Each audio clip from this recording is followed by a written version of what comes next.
नमस्ते दोस्तों, हमारा नाम डॉक्टर विक्रांत सिंह तोमर है। Project self incorporation USA, Bharat, United consciousness और तपन चौरे फाउंडेशन की तरफ से आपका हार्दिक स्वागत है। दोस्तों, हम लोग योग सूत्रम सीरीज का अध्ययन कर रहे हैं और आज 29th सेशन है। हम आज दूसरे अध्याय की शुरुआत करने जा रहे हैं। तो एक क्विक रिकैप लेंगे कि हमने पहले अध्याय में क्या पढ़ा, ताकि हमें और क्लैरिटी आए। तो चलिए देखें पहले अध्याय में हमने क्या पढ़ा था। यदि आप हमारी स्क्रीन को देख सकते हैं तो आप देख पा रहे होंगे कि हमने जाना कि अभ्यास और वैराग्य से, वशीकार वैराग्य से सवितर्क समाधि तक हम पहुंचते हैं, फिर उससे निर्वितर्क समाधि तक जाते हैं, फिर उससे सविचार समाधि तक जाते हैं, फिर निर्विचार समाधि तक जाते हैं, स आनंद समाधि, आनंदानुगत समाधि, अस्मितानुगत, सस्मिता, अस्मितानुगत, और इसी सबको संप्रज्ञात समाधि कहते हैं जब हम इतने स्टेजेस को क्रॉस कर लेते हैं। और संप्रज्ञात समाधि से जब हम और ऊपर बढ़ते हैं तब असंप्रज्ञात समाधि प्राप्त होती है। तो इसी पूरी प्रोसेस को समापत्ति कहा जाता है। समापत्ति, ये सारे चरण हैं जिनको समापत्ति कहा जाता है। संप्रज्ञात समाधि और असंप्रज्ञात समाधि दोनों को सबीज समाधि कहा जाता है। तो जब हम असंप्रज्ञात समाधि तक पहुंच जाते हैं, असंप्रज्ञात समाधि और संप्रज्ञात समाधि के बीच की कड़ी है परम वैराग्य। जब हमें परम वैराग्य आता है तब हमारी समाधि असंप्रज्ञात समाधि हो जाती है। असंप्रज्ञात समाधि से जो हमें फल मिलता है उसको आध्यात्म प्रसाद कहते हैं। उससे हमारी बुद्धि रितम भरा प्रज्ञा हो जाती है और उससे हम निर्बीज समाधि में पहुंच जाते हैं। निर्बीज समाधि से हम कैवल्य को प्राप्त करते हैं, स्वभाव में स्थिर हो जाते हैं, जो हमारा लक्ष्य है। नीचे अगर आप इस रेखा को देखें तो अभ्यास से लेकर संप्रज्ञात समाधि तक ये सब उपाय प्रत्यय है। आपको प्रयास करने पड़ते हैं। इवन असंप्रज्ञात समाधि में भी आपको प्रयास करने पड़ते हैं। तो असंप्रज्ञात समाधि तक प्रयास करने पड़ेंगे, उपाय करने पड़ेंगे। उपाय कौन से? 5: श्रद्धा, वीर्य, स्मृति, समाधि और प्रज्ञा। इस तरह के हमें उपाय करने पड़ते हैं। पर एक बार हम असंप्रज्ञात समाधि पे पहुंच गए तो हम प्रकृति लय हो जाते हैं। प्रकृति लय होने का अर्थ यह है उसके बाद जब भी हम पैदा होंगे तो भव प्रत्यय से ही हम निर्बीज समाधि तक पहुंच जाएंगे। भव प्रत्यय का मतलब बस हमें पैदा होना होगा और हमें कुछ करना नहीं, वो स्वतः सिद्ध हो जाएगा। अब इस पूरी प्रक्रिया में हम बीच में बार बार उस रास्ते से भटक जाते हैं। चित्त की 5 वृत्तियां आ जाती हैं तो उनको अभ्यास वैराग्य से फिर से वापस लेके जाना पड़ता है अपने लक्ष्य की तरफ।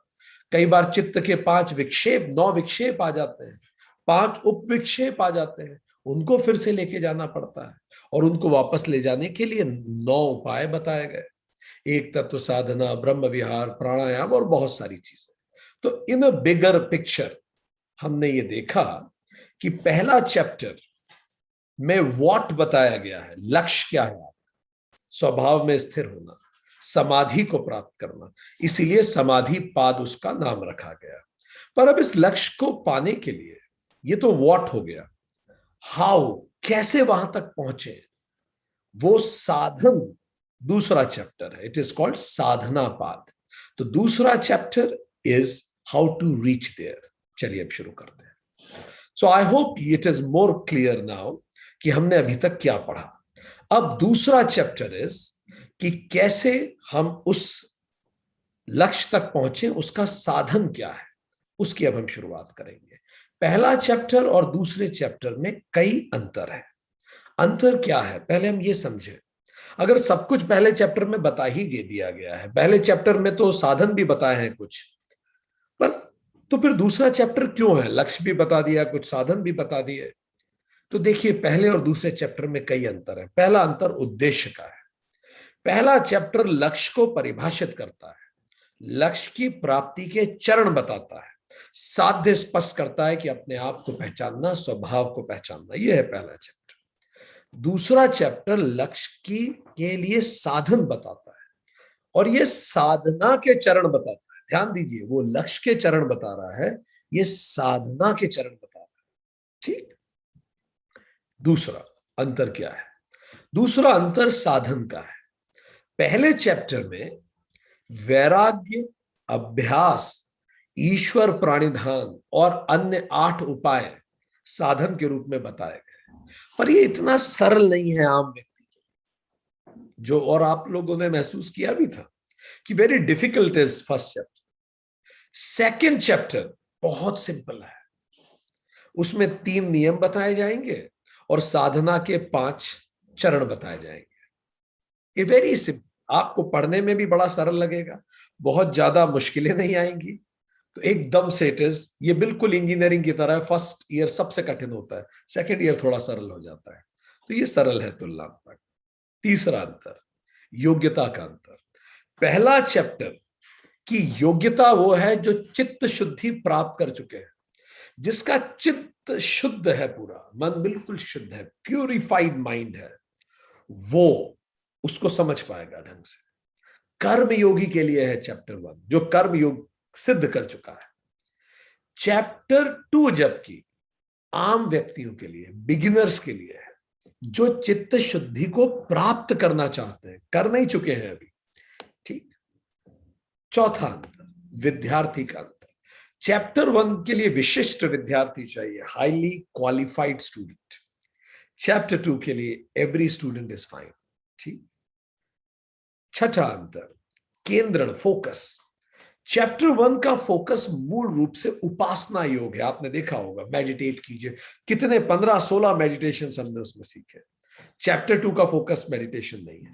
हमने आपको पहले ही बता दिया, चैप्टर 1 है ही उसके लिए जो कर्म योग कर चुका है, कर्म योगी है, अब वो उपासना योग सीखेगा। ठीक। और चैप्टर 2 का फोकस क्रिया योग है, कर्म योग है, तो बिल्कुल पहला सीढ़ी ही कर्म योग होता है, वही चैप्टर 2 है। एक और अंतर है, विस्तार का अंतर। चैप्टर 1 पूरी यात्रा का विस्तार कर देता है, कहां कहां जाओगे, कौन से स्टेशन आएंगे, वहां पहुंचोगे तो कैसा लगेगा, कहां जा रहे हो, सब कुछ पता है। ठीक। पर चैप्टर 2 यात्रा की तैयारी कैसे करें, बैग में क्या क्या रखना है, कौन से कपड़े पहनने हैं, ये सब चीजें चैप्टर 2 में है। ये ब्रीफकेस तैयार कर, वो यात्रा का वर्णन नहीं है चैप्टर 2। चैप्टर 2 में साधन का वर्णन। रूपक अगर लें तो चैप्टर 1 शिखर है मंदिर का, और चैप्टर 2 उसकी नींव है, नींव डाली जा रही है। ठीक। चित्त जो है, अगर चित्त के पॉइंट ऑफ व्यू से देखें तो चैप्टर 1 एकाग्र चित्त वालों के लिए है। इससे हम, इसलिए कारण आपने देखा होगा, में से कई लोग मेडिटेशन में सो भी जाते थे।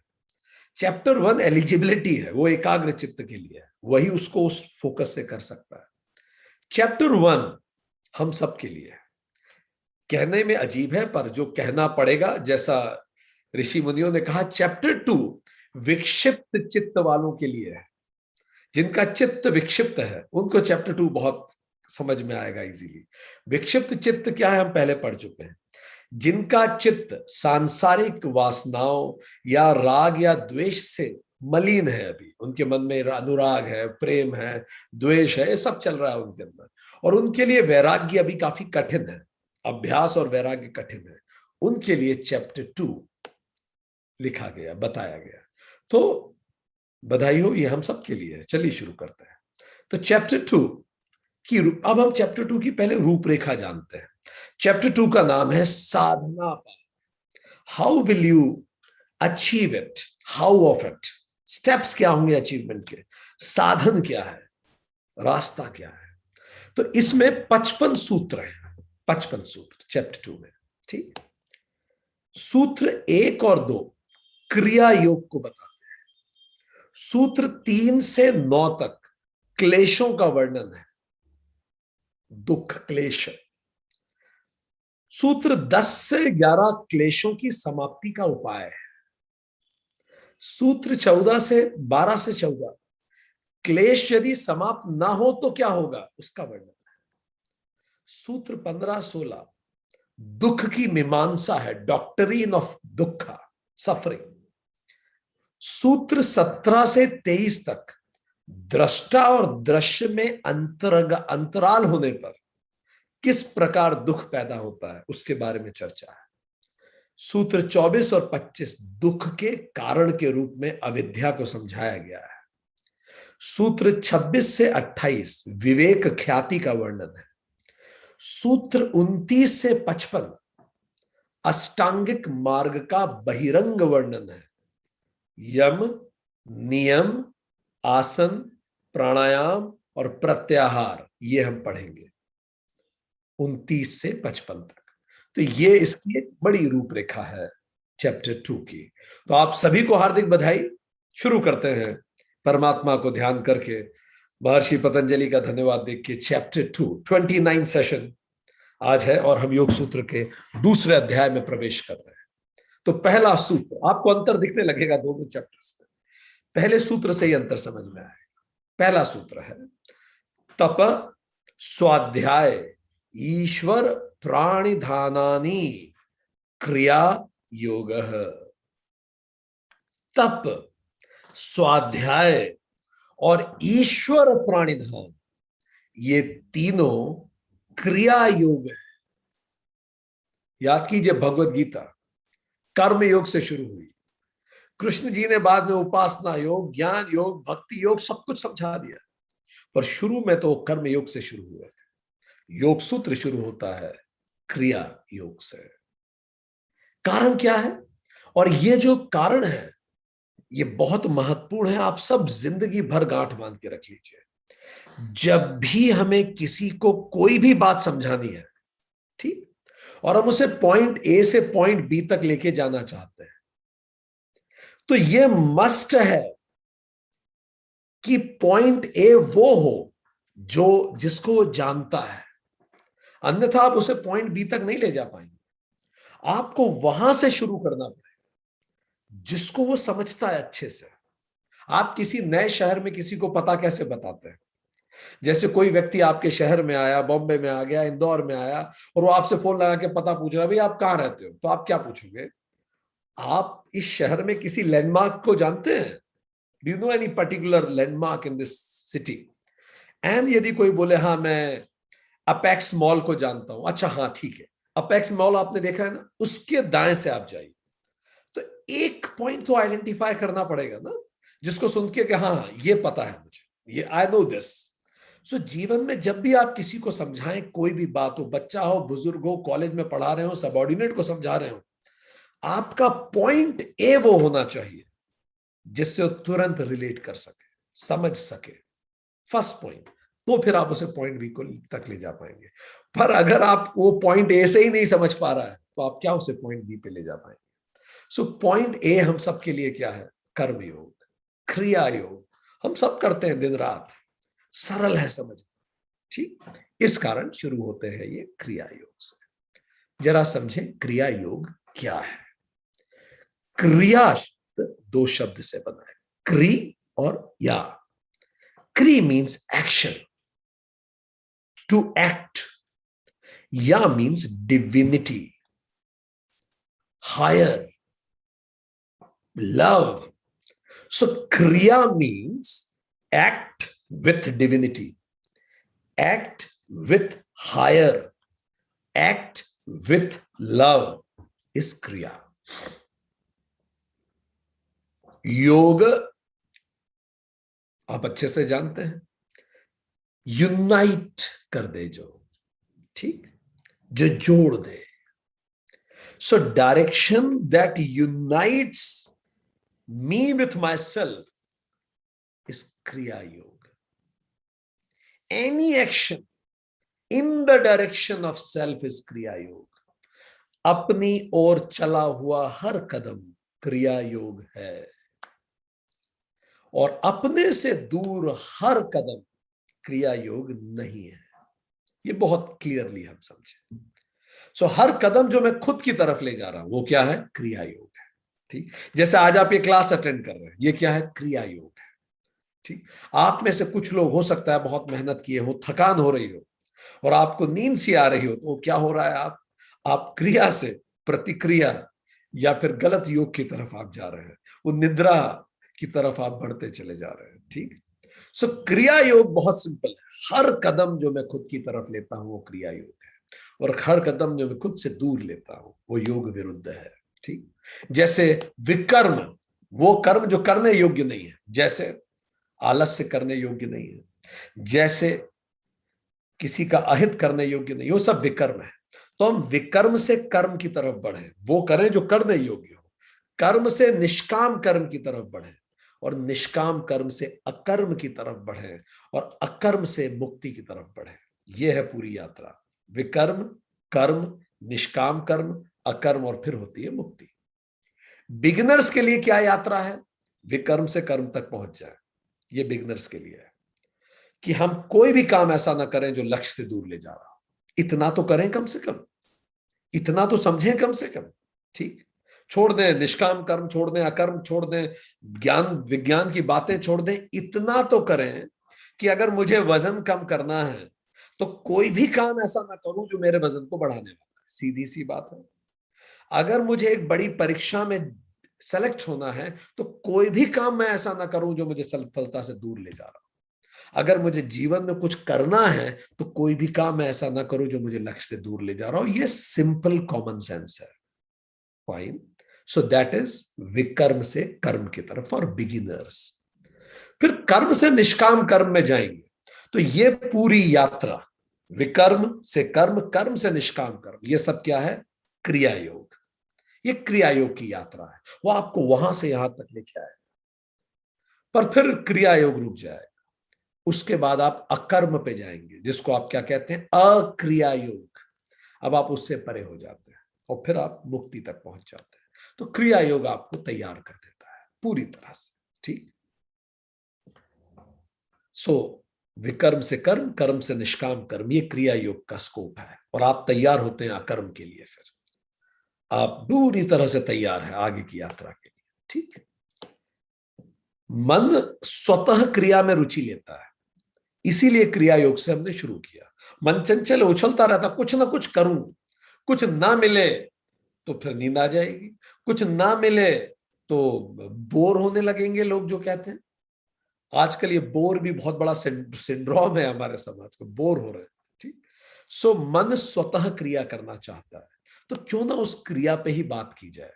ये इसीलिए क्रिया योग से रज स्वाभाविक है सब में। सो क्रिया योग का लक्ष्य क्या है? चित्त शुद्धि, प्यूरिटी ऑफ माइंड। ठीक। That is what you call क्रिया योग। अब सूत्र ने बताया क्रिया तीन तरह की बताई गई। पहला तप, दूसरा स्वाध्याय, तीसरा ईश्वर प्राणिधान। तप मीन्स एश्चरिटी, तपस, प्यूरिटी ऑफ एक्शंस। जो आप एक्ट कर रहे हैं दैट शुड बी प्योर। स्वाध्याय मीन्स सेल्फ स्टडी, खुद को जाने, शास्त्रों को वो आईना बनाए जिसमें हम खुद को जान सके, क्योंकि शास्त्र वही तो आईना है। तो स्वाध्याय का मतलब scriptural study and self study through scriptures. स्वाध्याय प्यूरिटी ऑफ माइंड बोलती है। स्वाध्याय क्या देता है? Purity of mind. तब प्यूरिटी ऑफ एक्शन, स्वाध्याय प्यूरिटी ऑफ माइंड। कोई कंफ्यूजन नहीं होता, यू गेन क्लैरिटी। जो बहुत सारे क्वेश्चंस मन में उमड़ते हैं, ऐसा क्यों, अच्छे करने वालों के साथ बुरा क्यों हो जाता है, इतने महान लोगों की तबीयत क्यों खराब हो जाती है, जो लोग अच्छा करते हैं उनकी उम्र क्यों कम हो जाती है, किसी ने मेरे साथ बुरा किया मैं उसके साथ बुरा क्यों ना करूं, ये सब प्रश्नों के उत्तर मिल जाते हैं। तो प्योरिटी ऑफ माइंड आपको मिलती है स्वाध्याय से। ठीक। तीसरा ईश्वर प्राणिधान, surrender to the higher principles. It gives purity to soul, soul pure हो जाती है। देखिए सरेंडर कौन करेगा? जब तक ईगो है सरेंडर आप कर ही नहीं सकते, यू कांट सरेंडर। ईश्वर प्राणिधान का मतलब है कम से कम किसी के सामने तो पूरा समर्पण करो यार, दिखावा कहीं तो बंद करो एटलीस्ट। ठीक। कहीं तो वो बनो जो आप हो, मन से, व्यवहार से, बुद्धि से, वो बनो जो आप हो, कंप्लीटली नेकेड, कंप्लीटली सरेंडर, ईश्वर प्राणिधान। वो कब हो सकता है? जब ईगो समाप्त हो जाए। So it brings purity of soul. So Kriya Yoga ये तीनों चीजें देता है। Purifies your actions, purifies your mind and purifies your soul. चलिए अब आगे समझे, एक एक करके पढ़ते हैं। तप, तप ताप से बना। पहला इस तप, ताप से बना। तप का मतलब है जला देना, टू बर्न। ठीक, क्या जलाना और क्यों जलाना? तो तप की परिभाषा क्या है? महान लक्ष्यों हेतु इच्छाओं और वासनाओं आत्म अनुशासन की अग्नि में जला देना तप है। हम फिर से कह रहे हैं, महान लक्ष्य हेतु वासनाओं और इच्छाओं को आत्म अनुशासन की अग्नि में जला देना तप है। Burning all your desires in the fire of self discipline for a higher purpose is तप। इस दुनिया में जिसने भी कोई बड़ा काम किया है, हर व्यक्ति एक तप से गुजरा है। आप सारे ओलंपियंस की कहानियां पढ़िए, आप चकित रह जाएंगे किस तप से वो गुजरे हैं। उनकी भी इच्छाएं होती थी पार्टी करने की, लोगों के साथ खेलने की, शादियों में जाने की, सीरियल्स देखने की, मूवीज को फॉलो करने की, पसंदीदा खाने की। उन्होंने सब छोड़ दिया। सबसे पहले लक्ष्य, फिर बाकी चीजें।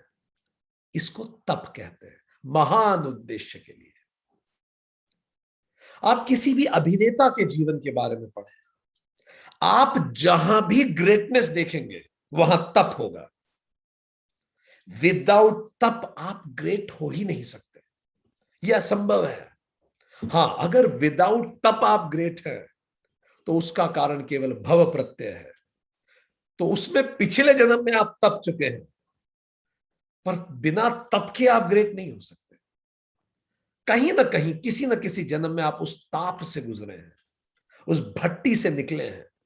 सो ये स्पिरिचुअल मेटलर्जी है, आध्यात्मिक भट्टी है तप। सिल्वर स्मिथ से किसी ने पूछा, जब आप उस सिल्वर को भट्टी में डालते हैं तो आपको कब पता पड़ता है कि कब उसको निकाल लेना है उस भट्टी से? तो सिल्वर स्मिथ कहता है, जब उस भट्टी में मैं मेटलर्जी करता हूं, ओर को डालता हूं सिल्वर के, तो जब मैं ये देखता हूं कि कुछ समय बाद वो इतना चमकीला हो जाता है वो मेटल, कि मुझे अपनी छवि उसमें दिखने लगती है, तब मैं उसे बाहर निकाल लेता हूं। तो तप वो मेटलर्जी है जिसमें हमें डाला जाता है तब तक जब तक लक्ष्य की छवि हम में न दिखने लगे।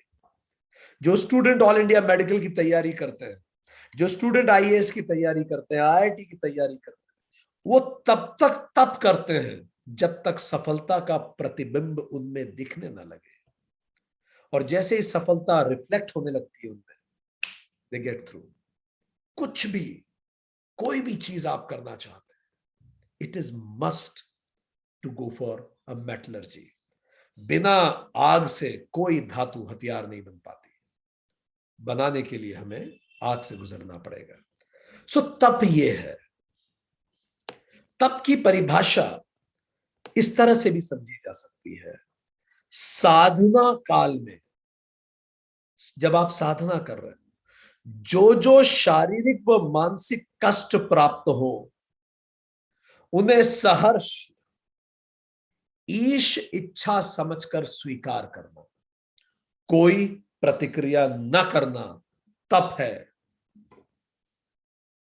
कुछ भी हो रहा है, फौज में जो लोग जाते हैं उनकी जो ट्रेनिंग्स होती है, उनका साधना काल है, वो उससे गुजरते हैं। तभी तो इतने बड़े सोल्जर्स बनते हैं जिसपे देश को गर्व होता है। कोई भी परेशानी आती है, वो यही कहते हैं, भाई ये तो पार्ट ऑफ लाइफ है, दिस इज व्हाट इज फौज। हमने सीआरपी के एक अधिकारी को हमारा कुछ शेड्यूल था वहां जाने का, तो 11th आवर हमारा शेड्यूल चेंज हुआ। तो हमने उन्हें फोन लगा के बोला कि हमें बड़ा खेद है कि हम आपको इतनी लेट बता रहे हैं, पर हमारे शेड्यूल में ये चेंज है और इससे आपको ये थोड़ी असुविधा हो सकती है। तो उन्होंने बोला, तोमर साहब, फौज तो बनती ही असुविधा के लिए है। We are born for it. हमें तो तैयार ही किया जाता है कि 11th आवर कोई भी चेंज हो आप तैयार हो। NDRF, national disaster relief force, वो लोग जूते साथ में लेके चलते हैं जहां भी। कई बार तो उनकी एक जो रिजर्व बटालियन होती है, उसको 10 मिनट का टाइम मिलता है टू रिस्पॉन्स। अगर आप सो रहे हैं, 10 मिनट के अंदर जूते हथियार तैयार करके गाड़ी में बैठ जाना है आपको, क्योंकि डिजास्टर समय नहीं देता, वो तैयार रहते हैं। तो साधना का जो भी शारीरिक या मानसिक कष्ट हो, ईश कृपा, जो ईश इच्छा है वो मान के स्वीकार कर लेना, इसको भी तप कहते हैं। कई लोग जो अपने पूरे जीवन को ही साधना काल मानते हैं, तो फिर उनके अंदर इस तितिक्षा का विकास हो ही जाता है। वो मानते पूरा जीवन एक साधना है, कुछ सीखने के लिए मैं आया, और कोई दुख का बुरा अनुभव हुआ तो मैं प्रतिक्रिया ना करूं, कुछ सीखूं, मैं देखूं इसमें क्या सीखने का है, शिकायत ना करूं, कोई शिकायत नहीं। न शिकायत कभी जीसस ने की, न सुकरात ने की, न मीरा ने की, न नानक ने की, किसी ने शिकायत नहीं, कोई शिकायत नहीं। क्यों? साधना काल में जो भी मिले स्वीकार है। ठीक। दुर्योधन ने जब द्रोण के आश्रम में एक सुंदर सा अपना तंबू बनवा के सारी लग्जरी रख ली, तो द्रोण ने भी यही कहा उसका तंबू तोड़वा के कि तुम सबके साथ नहीं रहोगे, भले तुम राजकुमार हो, क्योंकि अभी तुम खुद को बनाने में लगे हो, साधना काल में हो। फिर उन्होंने कहा, दुर्योधन, सोने के बर्तन में खाना खाया जा सकता है, बनाया नहीं जा सकता। जब अपने आप को बनाने के काल में हो तो लग्जरीज को छोड़ दो। इसीलिए ये जरूरी है कि हमारे बच्चे भी थोड़ी असुविधाओं से गुजरे। लग्जरी उन्हें कमजोर कर देती है। साधना काल लग्जरी का काल ही नहीं है। इसलिए बड़े बड़े राजा हिंदुस्तान के उस जमाने में अपने बच्चों को 25 साल के लिए गुरु के यहाँ भेज, 12-15 साल के लिए गुरु के यहाँ भेज देते। क्यों 12 साल 15 साल गुरु के यहाँ भेज देते थे? इतने बड़े बड़े महलों का विलास देख के वो गलत रास्ते पे जा सकता है। गुरु आश्रम में हो जाता है, बिल्कुल आम लोगों की तरह रहता है, लकड़ियां बीनता और सब परेशानियों से गुजरता है। साधना काल और बनता है। ठीक। और क्या परिभाषा हो सकती है तप की? अपने मन व इंद्रियों पर शांतिपूर्ण नियंत्रण तप है। हर शब्द महत्वपूर्ण है। अपने मन पर नियंत्रण, अपनी इंद्रियों पर नियंत्रण। नियंत्रण कैसा? मन मार के नहीं, लक्ष्मण रेखा वाला नियंत्रण नहीं कि कोई और ने रेखा खींच दी, ये नहीं करना है, और मन मार के बैठे हैं कि यार काश कर सके, काश देख सकें, काश ये कर सकें। ये वो नहीं, ये तप नहीं है। सीता रेखा वाला नियंत्रण, जैसे सीता जी ने एक रेखा खींच दी थी, उसको उन्होंने खुद में खींची थी। लक्ष्मण रेखा को तो सीता लांग जाती है, सीता रेखा को नहीं लांगती, अपनी द्वारा खींची गई रेखा। शांतिपूर्ण नियंत्रण मन पे। अंदर हिलोरे मार रहा है मन, गुस्सा फट रहा है अंदर, और मुंह बंद करके बैठे कि नहीं हमें गुस्सा नहीं कर रहा है, ये नहीं, ये तो आप खुद की तबीयत खराब कर लेंगे। ठीक। मन में गुलाब जामुन और लड्डू आ रहे पूरे दिन भर, और पेट पे पट्टा बांध के बैठे कि आज नहीं खाएंगे, ये सब तप नहीं है। ठीक। शांतिपूर्ण नियंत्रण, दोस्ती वाला मन और इंद्रियों पर, ये तप है। इसका मतलब आप समझ ही गए हैं, स्वयं का स्वामी होना तप है। जो भी स्वामी है वो तपस्वी है, और जो भी तपस्वी है वो स्वामी है। स्व अनुशासन से रज व तम को न्यून करके सत्व को बढ़ा लेना तप है। जब आप एक्टिविटी को और इनएक्टिविटी को बैलेंस कर देते, बिल्कुल आप बैलेंस एक्टिविटी करते हैं, तो तप है। Removing old bad habits and adding new good habits for the higher objectives, वो तप है। कितना इजी होता है ना, आप एक कंपनी में नौकरी कर रहे हैं, वही काम पिछले 5 साल से कर रहे हैं, वो आपकी इस कदर एक्सपर्टीज हो गई है कि आपको पता ही नहीं पड़ता, वो सारा काम हो जाता है। पर अब कंपनी कुछ चेंज कर रही है, अब मुश्किल हो रही है। अब हम उस तपना नहीं चाहते हैं उसमें। जब भारत में कई बैंक्स का प्राइवेटाइजेशन हुआ था, तो लोग जो बैंकिंग सेक्टर में गवर्नमेंट में काम करने के आदी थे, उन्हें बड़ी मुश्किल हुई थी। ओल्ड हैबिट्स छोड़ना बड़ा मुश्किल था, पर बेहतर परफॉर्मेंस के लिए तप करना पड़ा था। जिन्होंने तप किया वो बहुत आगे गए प्राइवेट कंपनीज में। जिन्होंने नहीं किया उनको फिर निकाल दिया प्राइवेट कंपनीज। चेंज करने के लिए तैयार होना भी तप है। ठीक, तो ये सब तप है। अब तप क्या नहीं है ये भी समझ लेना उपयोगी होगा कि तप क्या नहीं है। पहला, शरीर से हिंसा करना या शरीर को सताना तप नहीं है। खुद को भूखा प्यासा रखना और दिन भर शरीर में दर्द हो रहा है तो भी भूखे बैठेंगे, ये नहीं है। शरीर को परेशान करना, शरीर परमात्मा का मंदिर है, इसको खराब करना तप नहीं है। खुद को कोड़ों से मारना ये तप नहीं है, इसको तप ना समझे कभी, ये कतई तप नहीं है। कांटों पे सो जाना ये तप नहीं है, ये बिल्कुल तप नहीं है। कोई प्रभावित होने की जरूरत नहीं है किसी से इसमें। निरर्थक सर्दी और गर्मी सहना, देखिए अगर आप साधना के लिए सह रहे हैं बात अलग है, पर निरर्थक बिना बात ये सब तप नहीं है। ये सब अहंकार पूर्ण कृत्य है कि देखो मैं कितना कुछ कर सकता हूं, यह अहंकार है, तप नहीं है।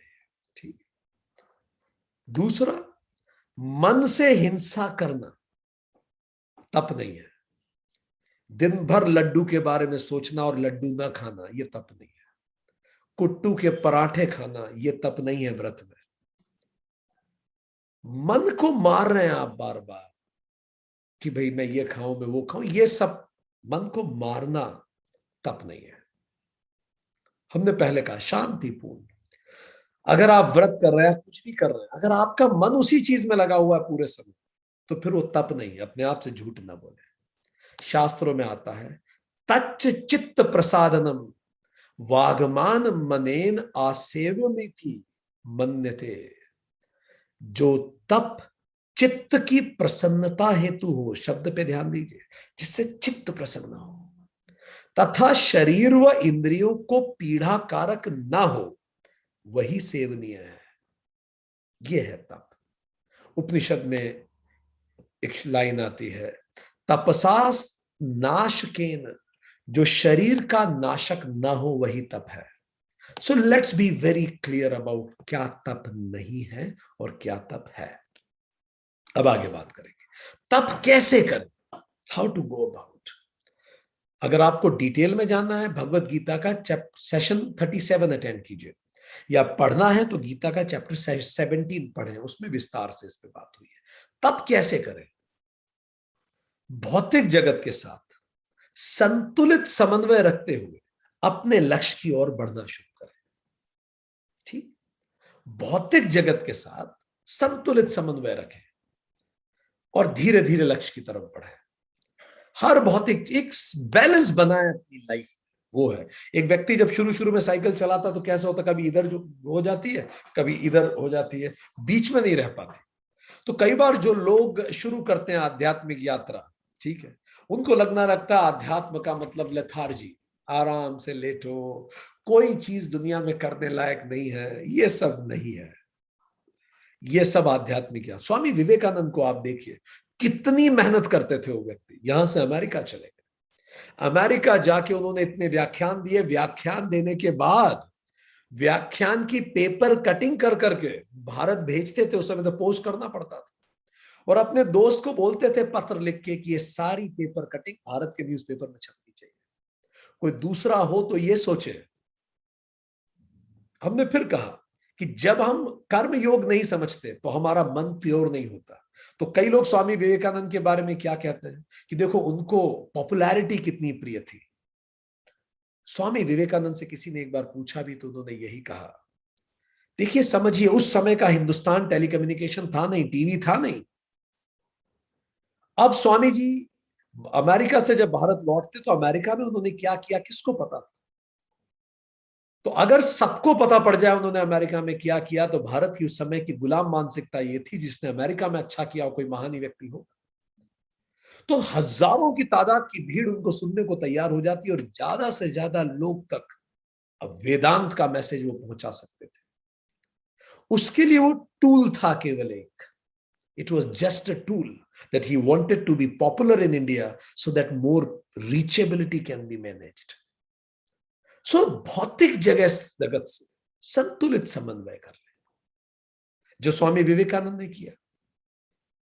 ये समन्वय करते हुए अपने लक्ष्य की तरफ बढ़े। नौकरी छोड़ना नहीं है, नौकरी को करने का तरीका बदलना है। जीवन को नहीं छोड़ना है, जीवन को जीने का तरीका बदलना है। व्यापार रोकना नहीं है, उसको करने का तरीका बदलना है। यह है तप। ठीक। अपनी ऊर्जा को व्यर्थ शब्दों, कार्यों या विचारों में खर्च न करना। संतुलन कैसे आएगा? अपनी ऊर्जा को व्यर्थ शब्दों में नहीं खर्च करना, कार्यों में खर्च नहीं करना और विचारों में खर्च नहीं करना। ठीक।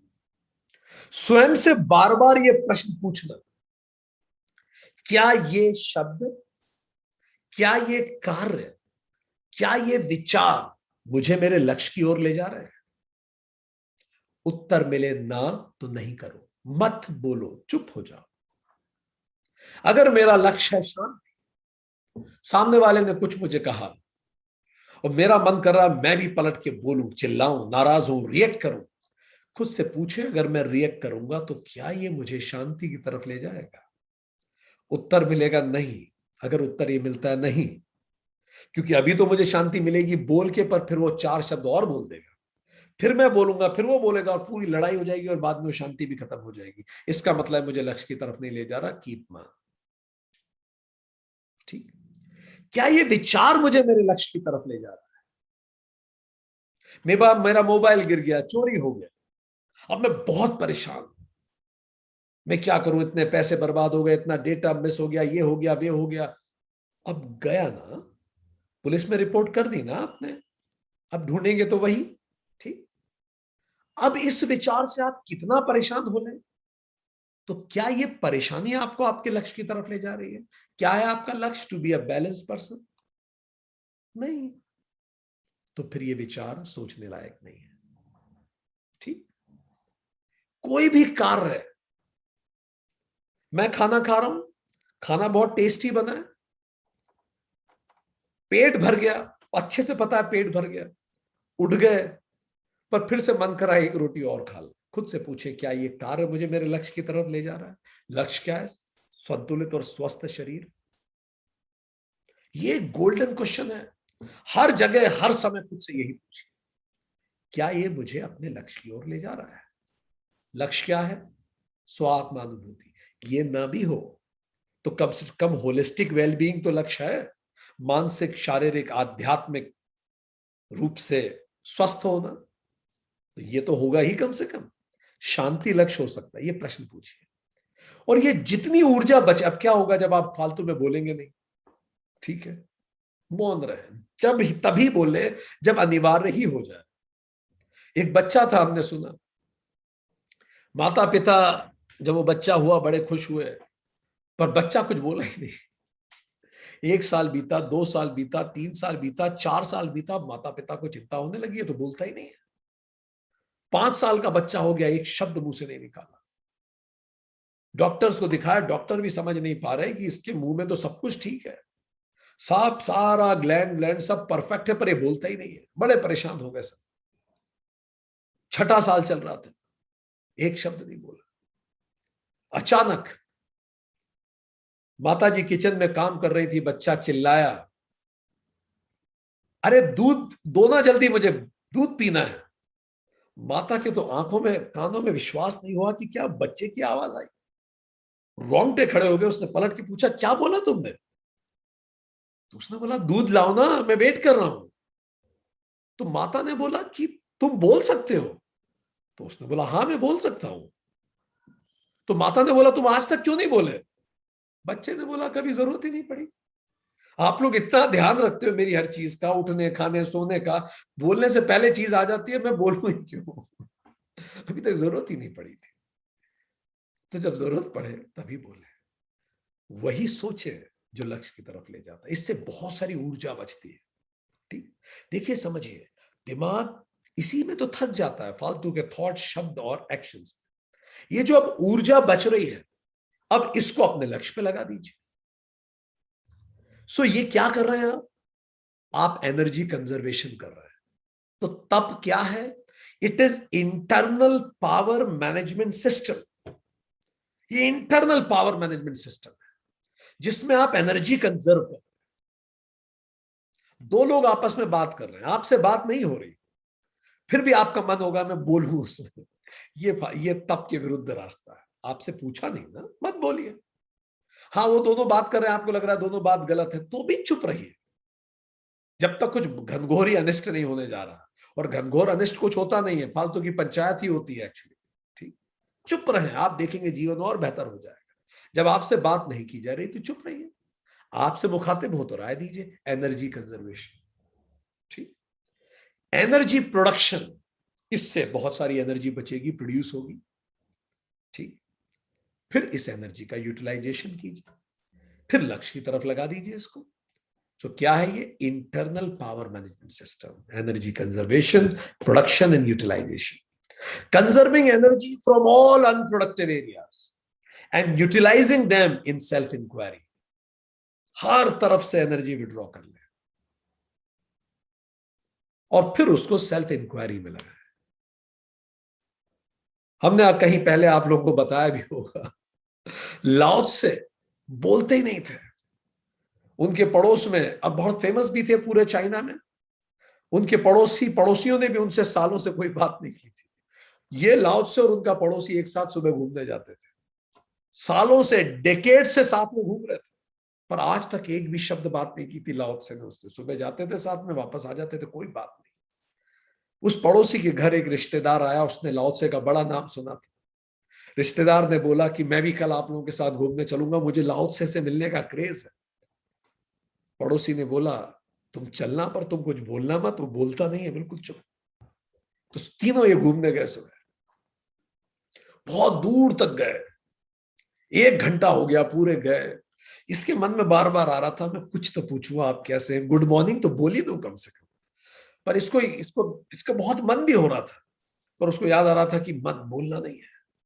फिर अब ये वापस आने लगे। अब इसको लगा अब तो टाइम ही खत्म हो जाएगा, तो घर चले जाएंगे, कुछ तो बोलूं। तो उसने सोचा चलो मैं कुछ न्यूट्रल सा बोलता हूं। उसने ये बोला कितना सुंदर सूरज है। सूरज उग रहा था, सूर्योदय हो रहा था। लाओ त्से को देख के कहा कि कितना सुंदर सूरज है ना। तो लाओ त्से ने उसकी तरफ चेहरा भी नहीं घुमाया, माना सुना ही ना हो, और वो चुपचाप चलता रहा। उसे बड़ा अजीब लगा, कुछ बोला ही नहीं। फिर उसने थोड़ी देर बाद बोला हवा कितनी शीतल है। लाओ त्से फिर चुप रहा। फिर आखिरी में उसने एक प्रयास और किया, कहा कि ये फूल कितना सुंदर है जो खिले हुए हैं। लाओ त्से फिर चुप रहा। Energy conservation principle. ये लोग घर पहुंच गए फाइनली। कुछ समय बाद लाओ त्से ने एक नोट अपने पड़ोसी को भिजवाया। बोला तो भी नहीं लाओ त्से, एक नोट लिख के भिजवाया, और नोट में भी मिनिमम शब्द शब्द ये थे, कल से अपने रिश्तेदार को घुमाने मत लाइए। ठीक। लाओ त्से से किसी ने जब बाद में पूछा ही, तो लाओ त्से का ये कहना था सूरज उग रहा है, कितना सुंदर है, वो तो मुझे भी दिख रहा है ना, देखो और उसका आनंद लो, इसमें बोलने की क्या बात। और जब तुम बोलते हो तो तुम्हारा ध्यान शब्दों पे होता है, सूरज पे नहीं होता, तो तुम डिविएट होते हो। फूल खिल रहा है, हवा चल रही है, इसे महसूस करो, इसमें बोलने की क्या बात है।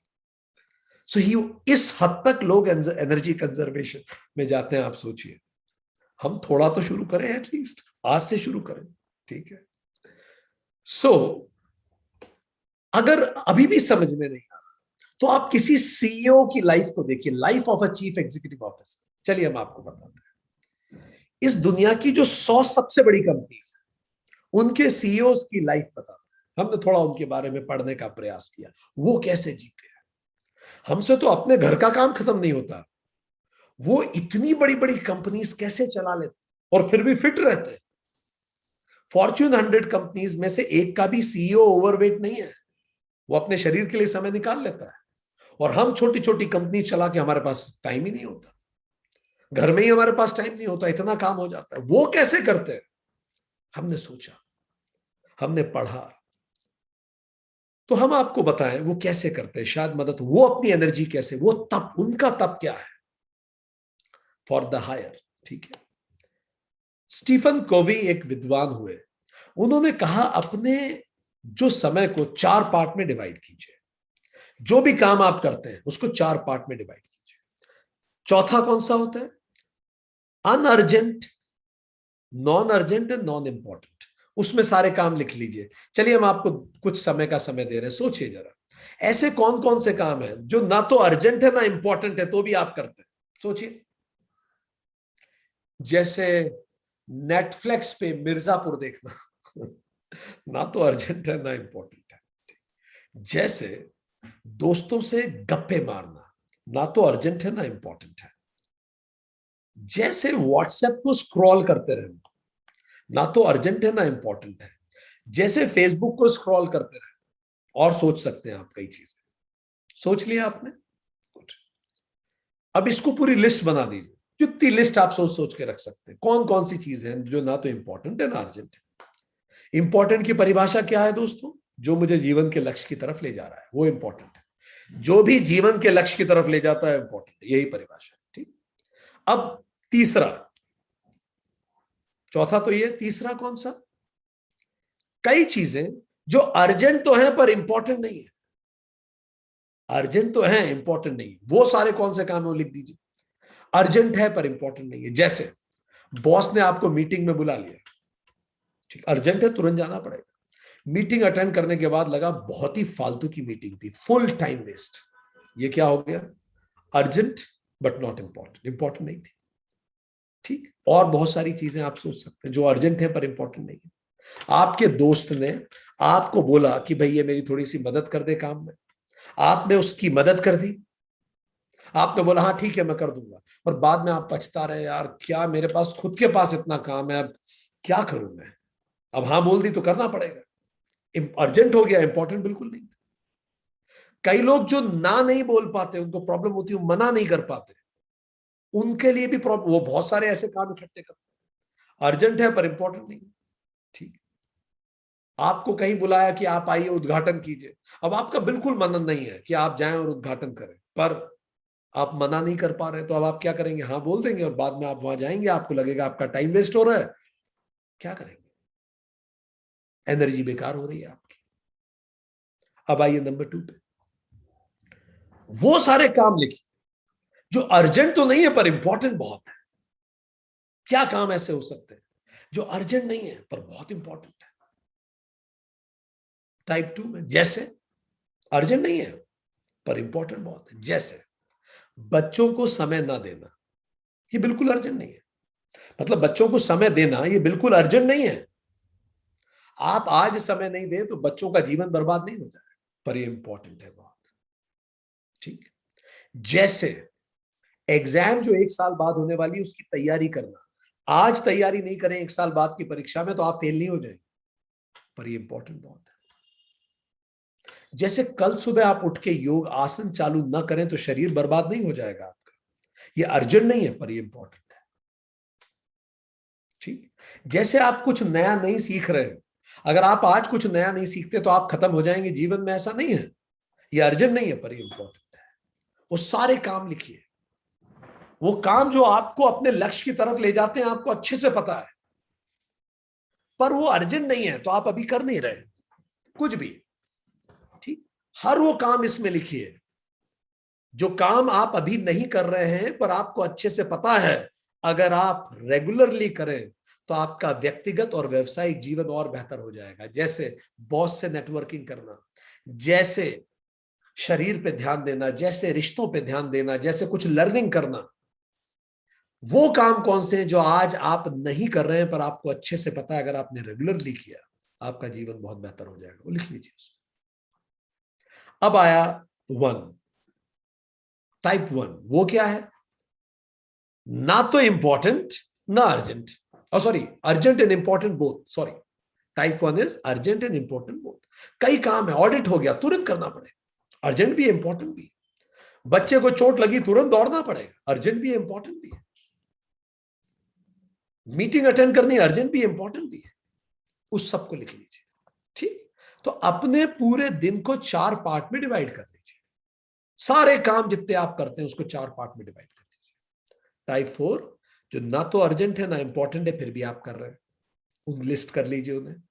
3 जो अर्जेंट है पर इंपॉर्टेंट नहीं है तो भी आप कर रहे हैं, उसमें आपका समय जा रहा है, एनर्जी जा रही है, उनको लिस्ट कर लीजिए। 2 जो इंपॉर्टेंट है पर अर्जेंट नहीं है उसको लिख लीजिए सारे कामों।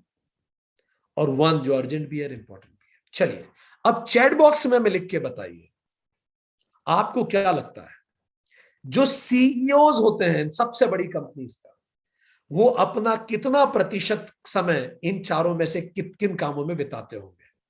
हमें 4 आंकड़े लिखना है, चारों का टोटल 100 होना चाहिए। अगर उसके पास 100 यूनिट ऑफ टाइम है तो टाइप 1 में कितना समय देता होगा, कितना परसेंट, टाइप 2 में कितना परसेंट, टाइप 3 में कितना परसेंट, टाइप 4 में कितना परसेंट।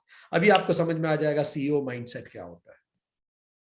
फिर से बोल रहे, जल्दी से चारों लिखिए, 4 आंकड़े लिखिए, वो अपना 100% टाइम को कैसे बांटता होगा एक सीईओ। टाइप 1 अर्जेंट और इंपॉर्टेंट वर्क को कितना प्रतिशत टाइम देता होगा। Type 2 important and non urgent उसको कितना समय देता होगा। Type 3 urgent but not important को कितना समय देता होगा। और टाइप 4 जो ना तो अर्जेंट है ना इंपॉर्टेंट है उसको कितना समय देता होगा। लिखिए जरा, लेट मी सी, थिंक थिंक थिंक। ज्यादा से ज्यादा आप गलत हो सकते हैं, बस 4 आंकड़े लिख लीजिए। टाइप 1 2 3 वो अंडरस्टूड हो जाएगा। पहला आंकड़ा 1 के लिए, दूसरा आंकड़ा 2 के लिए, तीसरा आंकड़ा 3 के लिए, चौथा आंकड़ा 4 के लिए। ओके, एक आंसर आया 50 50 0 0। ओके, फिर अब आपको रियल फिगर बताएंगे रिसर्च के। 4 आंकड़े लिखिए एक साथ और लिखिए सोच के। सीओ सीओ बनता कैसे। टाइप 1 टाइप 2 लिखने की भी जहमत मत उठाइए, सीधे 4 आंकड़े लिखिए, वो अंडरस्टूड है।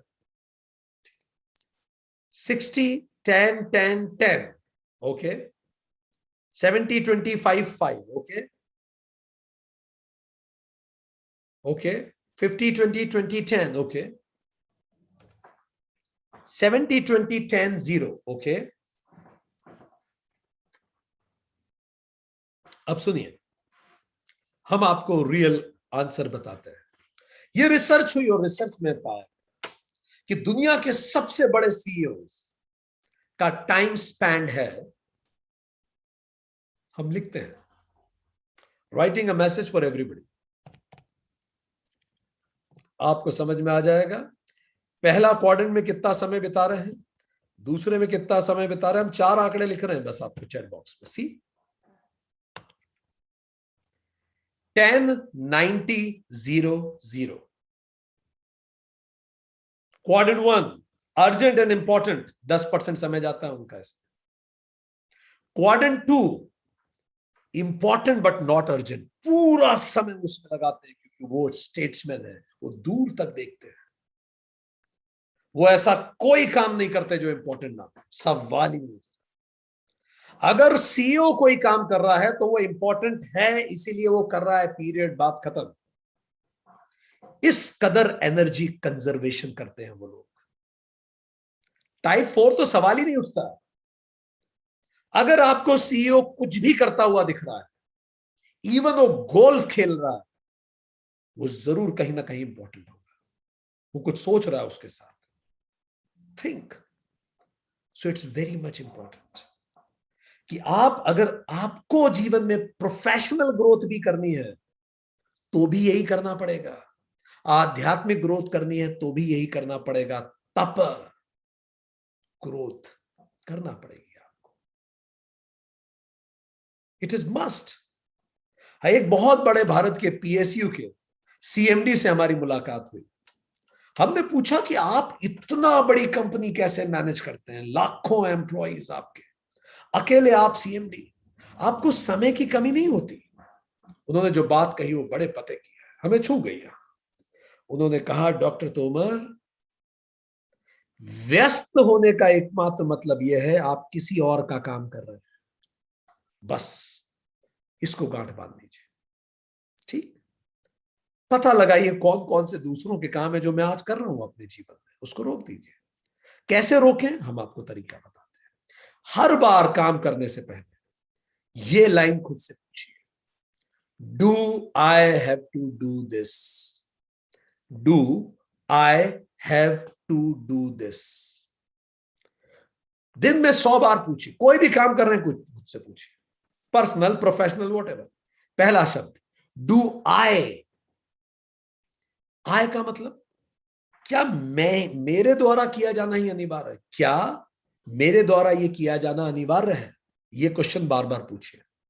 तो पहला क्या हो गया, क्या मेरे द्वारा, क्या मैं ही कर सकता करूं, कोई दूसरा नहीं कर सकता क्या इस काम को? अगर उत्तर मिलता हां दूसरा भी कर सकता है, थोड़ी प्रैक्टिस से इक्वली गुड कर लेगा, तो फिर वो आपके करने लायक नहीं है, छोड़ दीजिए, वो नहीं कीजिए, आप दूसरे को ही करने दीजिए। दूसरा, डू आई हैव टू, क्या ये जरूरी है, क्या ये एसेंशियल है करना? नहीं करे तो क्या हो जाएगा, ये भी खुद से पूछिए। नहीं करे तो क्या हो जाएगा? और अगर उत्तर संतुष्टिदायक नहीं मिला तो मत कीजिए फिर उसको। ठीक, क्या ये जरूरी है? It have to. Last, do this, do I have to do this.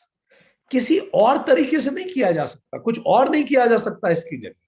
इसी को प्रोसेस इंप्रूवमेंट कहते हैं कि यही तरीका है, बस यही करना पड़ेगा क्या हर बार, कुछ और तरीका नहीं हो सकता। दिस, इस तरह से आप हर जगह से अपनी एनर्जीज बताना चालू करेंगे। कोई काम मत कीजिए जो आपके अतिरिक्त कोई दूसरा वो कर सकता है, तो उसे करने दीजिए। धीरे धीरे आपके पास समय बचेगा, उस समय को आप बेहतर लगाएंगे। इसी को law of conservation of energy कहते हैं पर्सनल लेवल पे, और यही एक सीईओ को सीईओ बनाता है। तो आज से हम भी जीवन में तपस शुरू करें, इस तरह का तपस जो सीईओ को सीईओ बनाता है। चलिए आगे बात करें। अभी जो तपस है ये on the basis of action 3 प्रकार के होते हैं, शारीरिक, वाचिक और मानसिक। ठीक, and on the basis of गुण, योर पर्सनैलिटी 3 तरह के होते हैं, सात्विक, राजसिक और तामसिक।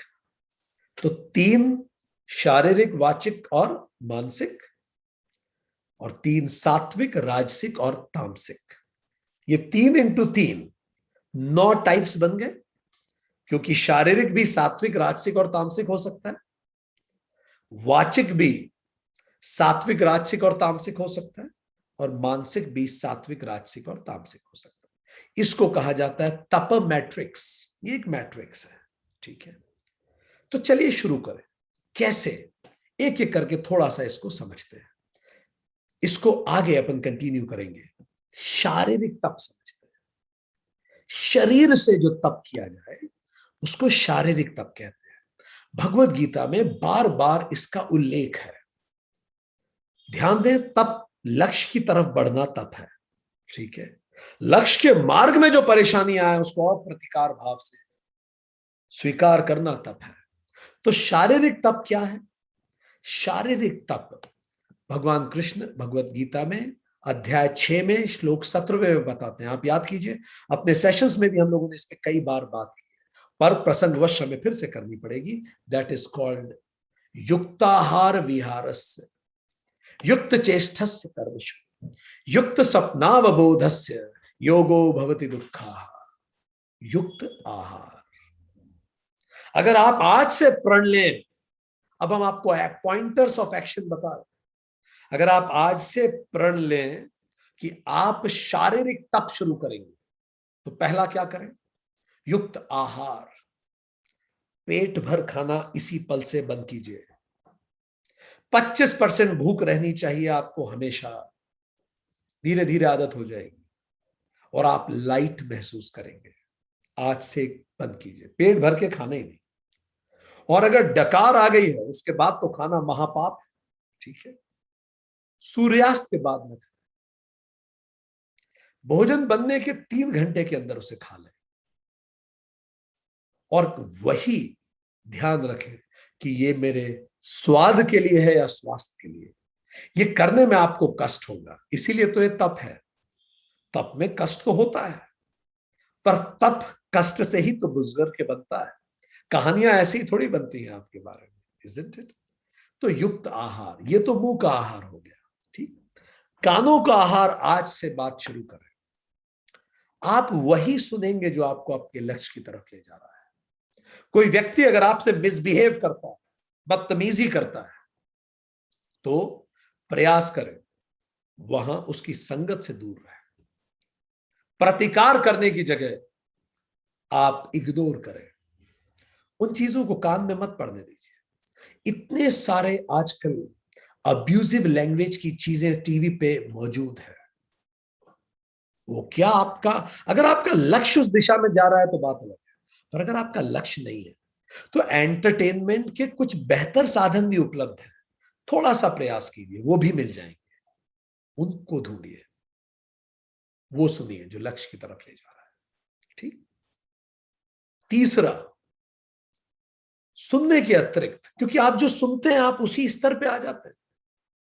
अगर आसपास कोई आपसे चिल्ला चिल्ला के बात कर रहा है तो थोड़े समय बाद आप भी चिड़चिड़े हो जाएंगे। देखिएगा, आप कहीं भी चले देख लीजिए। इसीलिए ये रिसर्च हुई है चूहों पर, जहां बहुत सारी आबादी एक साथ रहती है, लोगों में इरिटेशन बढ़ जाता है। चूहों में बढ़ गया था, इसीलिए शहरों में लोगों का गुस्सा तेज होता है जहां आबादी ज्यादा होती है। स्वाभाविक रूप से पर यूनिट स्पेस जितना आपको चाहिए उतना उतना मिलता नहीं है। कुछ साल और रुक जाइए, दुनिया फिर से गांवों की तरफ आएगी, क्योंकि उन्हें पर यूनिट स्पेस मिलेगा, ठीक। सो सुनना, then per unit space, that is what आपकी स्किन के आसपास व्हाट यू आर फीलिंग, ठीक। टेम्परेचर, एक्सट्रीम कोल्ड, आप एसी करके सो रहे हैं, मॉडरेट रखिए हर चीज, ताकि शरीर हर चीज को सहन करने की स्थिति में रह पाए। मॉडरेट, बहुत गर्म पानी से भी ना नहाए, सब मॉडरेट पिलाइए, बैलेंस पिलाइए। शुरू में थोड़ी मुश्किल होगी, पर धीरे धीरे आप साम में स्थापित हो जाएगा। ठंडा होगा तो भी आपको चल जाएगा, गर्म होगा तो भी आपको चल जाएगा, ठीक। स्मेल, ताजी हवा, स्वास्थ्य, अच्छी हवा लीजिए, ये भी आहार है। आहार की तो परिभाषा ही ये होती है, आहार का तो मतलब ही ये होता है, आहारति इति आहार, वॉट एवर यू कंज्यूम, जो भी आप कंज्यूम करें वो आहार है। नाक से आप सांसों को कंज्यूम कर रहे हैं तो ये ब्रेथ भी आहार है। सुबह जल्दी उठ के वो आहार लीजिए। अगर आप ऐसी जगह हैं जहां पॉल्यूशन ज्यादा है तो सुबह जल्दी उठ के आहार लीजिए, ठीक। सो ओवरऑल पांचों सेंसेस से वही आहार लीजिए जो आपको लक्ष्य की तरफ ले जा रहा हो। आप फिर देखेंगे जीवन कैसे बदलेगा। युक्ताहार विहारस्य, रिक्रिएशन के लिए भी समय निकालिए। बिल्कुल डिसाइड करके रखिए कि रोज मुझे इतना समय मुझे बच्चों को देना है, रोज मुझे इतना समय एंटरटेनमेंट के लिए देना है, इतना समय फैमिली के लिए देना है, इतना समय सेल्फ ग्रोथ के लिए देना है, इतना समय हॉबी के लिए देना है। ये कुछ भी हो सकता है, 10 मिनट भी हो सकता है, पर रोज 10 मिनट अपनी हॉबी को परस्यू कीजिए। धीरे धीरे आपकी लाइफ बेटर होना चालू हो जाएगी। युक्ताहार विहारस्य, फाइन। आपकी नौकरी में आप कितनी भी मेहनत कर रहे हो, परिवार के लिए आप समय निकालें, बच्चों के लिए आप समय निकालें, क्योंकि आप उस शीर्ष पे अकेले तो पहुंचना नहीं चाहते ना। एक व्यक्ति केटू पे चढ़े थे, उनसे पूछा जब आप इतने ऊंचे माउंटेन पे चढ़ते हैं तो वहां कैसा लगता है, तो उन्होंने मुस्कुरा के बोला बहुत अकेला लगता है। तो आप अकेले वहां पहुंच के करेंगे भी क्या जब सब पीछे ही छूट जाएंगे। सो इन सब चीजों पे ध्यान दीजिए। हर इंपॉर्टेंट ओकेजन पे आप रहें। अगर आप रूटीन में नहीं रह सकते तो इंपॉर्टेंट ओकेजन्स पे, दुख के समय, इंपॉर्टेंट ओकेजन्स पे आपको हमेशा होना चाहिए वहां जहां आपका होना अपेक्षित है। ये सब युक्त विहार है, युक्ताहार विहार से। नहीं तो जिंदगी खत्म हो जाएगी और एक दिन स्टीव जॉब की तरह हम कहेंगे oh wow, oh wow, oh wow, कि जीवन तो यूं ही खत्म हो गया और मैं अंतिम पल में आ गया। कुछ ना हॉबी परस्यू कर पाया, ना परिवार को परस्यू कर पाया, ना खुद के सेल्फ रियलाइजेशन पे काम कर पाया और जीवन खत्म हो गया, ठीक। शरीर को इसका इंस्ट्रूमेंट बनाइए। युक्ताहार विहार से युक्त चेष्टस्य कर्मशु, इसके अतिरिक्त जब आप काम करें तो अपना 100% दीजिए उस काम में। Plan out your act and then act out your plan. यही सूत्र है ग्रेटनेस का। Plan out your act. आपको सुबह ही क्लियर होना चाहिए आज दिन भर मुझे क्या करना है, and then act out your plan. अब उस प्लान को एक्ट कीजिए। बच्चों का खेल नहीं है टाइम टेबल पे एक्ट करना। तप चाहिए उसके लिए, तप चाहिए।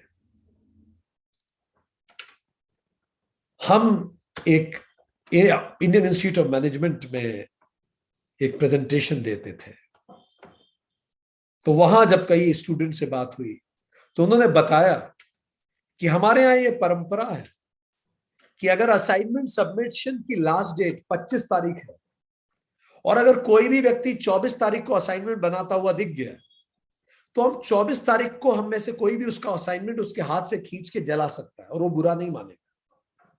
क्यों? क्योंकि we are not last minute managers.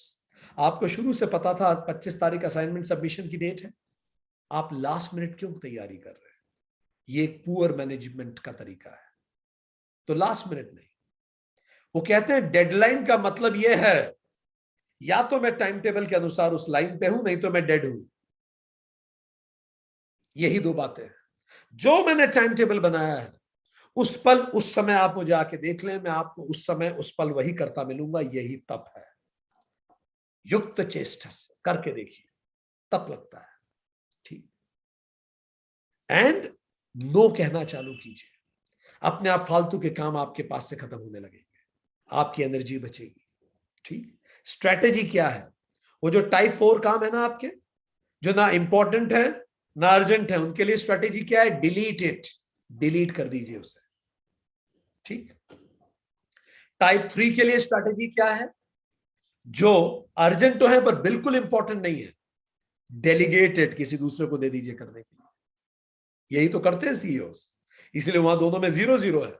युक्त चेष्टा, बिल्कुल बैलेंस काम करते हैं जो उनके कर देना है। ठीक। फिर 2 के लिए क्या होता है? 2 कौन सा है? जो अर्जेंट नहीं है पर इंपॉर्टेंट है बहुत ज्यादा लंबे समय के लिए। डिसाइड फॉर इट, प्लान कीजिए अब उसके लिए। 90% टाइम उसी पे लगता है। फिर जो अर्जेंट एंड इंपॉर्टेंट है उसके लिए स्ट्रैटेजी क्या है? डू करिए, फिर उसे 10% समय उसमें जाता है। Do, decide, delegate and delete. यह है युक्त चेष्टा। क्लियरिटी, किसको करना है, कहां डिसाइड करना है, किस काम को डेलीगेट करना है, किसको डिलीट कर देना, अपने आप आपका युक्त चेष्टा से हो जाएगा। This clarity will bring prosperity. Why? युक्त सपनावबोधस्य। सही समय पे सो जाइए। जो सही समय पे सोता है वो सही समय पे उठ पाता है, और जो सही समय पे उठता है वो सही समय पे अपने काम शुरू कर पाता है, दिन सुंदर बना पाता है। प्रयास करें 7 घंटे की नींद जरूर लें। सुबह 5 बजे उठ जाएं, 5 से 5:20 तक शरीर को थोड़ा समय दें। वॉक करें, कसरत करें, आसन करें। 5:20 से 5:40 तक मेडिटेशन करें, 20 मिनट अपने ध्यान में जाएं। 5:40 से 6 दिन भर में क्या सीखा है उस पर विचार करें। इंटेलेक्चुअल कुछ नया सीखें, बौद्धिक रूप से। काम पे विचार नहीं करना आज क्या करना, इंटेलेक्चुअल अपग्रेडेशन के लिए कुछ करें। तो रोज सुबह 3 काम जरूर हो। ये सीईओस करते हैं। आसन 20 minute, 20 minute meditation and 20 minute कुछ नया सीखना। सोते समय भी ये करें, सोने से 1 घंटे पहले मोबाइल आपका बंद हो जाए। थोड़ी वॉक करें सोने से पहले, नींद गहरी आती है। थोड़ा 20 मिनट मेडिटेशन करें फिर दिन भर में आज क्या सीखा है उस पर ध्यान करें और सो जाए, या कुछ नया पढ़ें और सो जाए। ठीक। तो 1 घंटा सुबह और 1 घंटा रात को, ऐसे 2 घंटे आप खुद को देंगे तो इसमें आपका ओवरऑल अपलिफ्टमेंट होगा। इसको आप शुरू में आधे घंटे से शुरुआत कर सकते हैं। योगो भवति दुःखा, इस तरह का योग दुख को समाप्त कर देता है। ठीक। तो चलिए समराइज करें, आज हमने क्या बात की। आज हमने बात की कि चैप्टर 1 और चैप्टर 2 में अंतर यह है, चैप्टर 1 उद्देश्य लक्ष्य बताता है, चैप्टर 2 उसकी साधना। चैप्टर 1 की साधन मुश्किल है, चैप्टर 2 के सरल है। चैप्टर 1 में जो उसकी योग्यता है कर्म योगी, ये इसकी योग्यता ये है कि आप शुरू से ही जो कर्म जो चित्त शुद्धि करना चाहते हैं, विशिष्ट विद्यार्थियों के लिए और सामान्य विद्यार्थियों के लिए। चैप्टर 1 उपासना योग पे फोकस करता है, चैप्टर 2 कर्म योग पे फोकस करता है। चैप्टर 1 पूरी यात्रा का वर्णन है, चैप्टर 2 यात्रा की तैयारी का वर्णन है। चैप्टर 1 शिखर है तो ये नींव है, वो एकाग्र चित्त वालों के लिए है, तो ये विक्षिप्त चित्त वालों के लिए है। इसके बाद हमने ये देखा कि किस तरह से हम इन तप में जाएं। हमने ये भी पढ़ा इसके बाद कि ये बहुत इंपॉर्टेंट है कि तप, हमने पूरे चैप्टर को रिव्यू करा, सूत्र बन जाना, तप, स्वाध्याय और ईश्वर प्राणिधान, ये तीनों क्रिया योग होते हैं। क्रिया शब्द का अर्थ है एक्शन, क्री मतलब एक्शन, या मतलब divinity. Any action that takes you towards divinity, connects you to divinity is called योग। विकर्म से कर्म तक, कर्म से निष्काम कर्म तक ये क्रिया योग का क्षेत्र है। वो आपको तैयार कर देता है कर्म के लिए, जिससे आपको मुक्ति प्राप्त होती है और मन स्वतः क्रिया में रुचि रहता है, इसीलिए शुरुआत ही क्रिया योग से हुई। तप प्यूरिटी ऑफ एक्शन देता है, स्वाध्याय प्यूरिटी ऑफ माइंड देता है और ईश्वर प्राणिधान प्यूरिटी ऑफ सोल देता है। तप का मतलब है शरीर को गलाना, स्वाध्याय का मतलब स्क्रिप्चरल या सेल्फ स्टडी, ईश्वर प्राणिधान का मतलब है सरेंडर टू द हायर। तो तप क्या है? तो तप खुद को जलाना है, महान उद्देश्यों हेतु वासना और इच्छाओं को आत्म अनुशासन के अग्नि में तपा देना। साधना काल में जो जो शारीरिक और मानसिक कष्ट प्राप्त हो उन्हें सहर्ष ईश इच्छा मान के स्वीकार करना, कोई प्रतिक्रिया न करना। अपने मन पर इंद्रियों का शांतिपूर्ण नियंत्रण तप है। स्वयं का स्वामी होना तप है। स्व अनुशासन से रज व तम को बैलेंस करके, न्यून करके सत्व को बढ़ाना तप है। Removing old bad habits and adding new good habits तप है। तप क्या नहीं है? शरीर की हिंसा तप नहीं है, मन की हिंसा तप नहीं है। और फिर तप कैसे शुरू करें? तप शुरू करने के लिए भौतिक जगत के साथ शुरू में संतुलित समन्वय स्थापित करके लक्ष्य की तरफ बढ़े। अपनी ऊर्जा को शब्दों, कार्य और विचारों में ज्यादा खर्च न करें। खुद से बार बार ये पूछें, क्या ये शब्द, कार्य और विचार मुझे मेरे लक्ष्य की तरफ ले जा रहे हैं? एक internal power management system develop करें जहां आप energy conservation, energy production, energy utilization पे काम कर सकें। कंजर्विंग एनर्जी जब आप करें, उस सारी कंजर्विंग एनर्जी को आप लगा दें अपने लक्ष्य की ओर। इसी तरह से एक सीईओ काम करता है। सीईओ उस काम में बिल्कुल टाइम सब खर्च नहीं करता जो ना इंपॉर्टेंट है, ना अर्जेंट है।